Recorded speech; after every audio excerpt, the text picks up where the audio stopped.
phlébites des membres supérieurs, en général, sont causées par une action locale.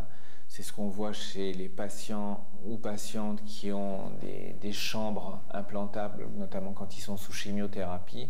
Donc on a un cathéter qui se trouve dans le membre supérieur, ce qui permet de faire régulièrement des injections de produits anticancéreux, et ceux-là ont tendance, c'est l'effet secondaire, bon, il y a un bénéfice par rapport au cancer, mais à boucher les veines, et ça donne des phlébites des membres supérieurs.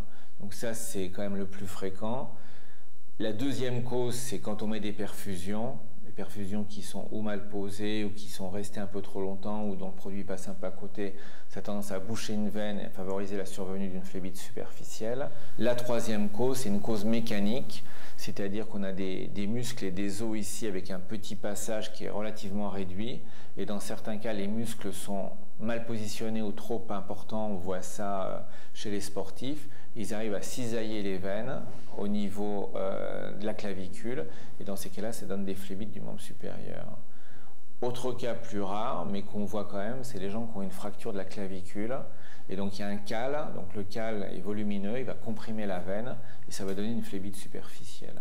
Donc ça, ce sont les quelques cas de phlébites du membre supérieur. Les phlébites de membre inférieur ont vraiment des raisons complètement différentes, et notamment soit les troubles de la coagulation, l'immobilisation prolongée. On retrouve rarement des causes locales comme au niveau du membre supérieur. Il y a quelques causes locales, notamment des compressions des veines au niveau du petit bassin qu'on appelle le syndrome de Coquette, où en fait l'artère iliaque comprime la veine iliaque avec en fait le coccyx et le sacrum derrière.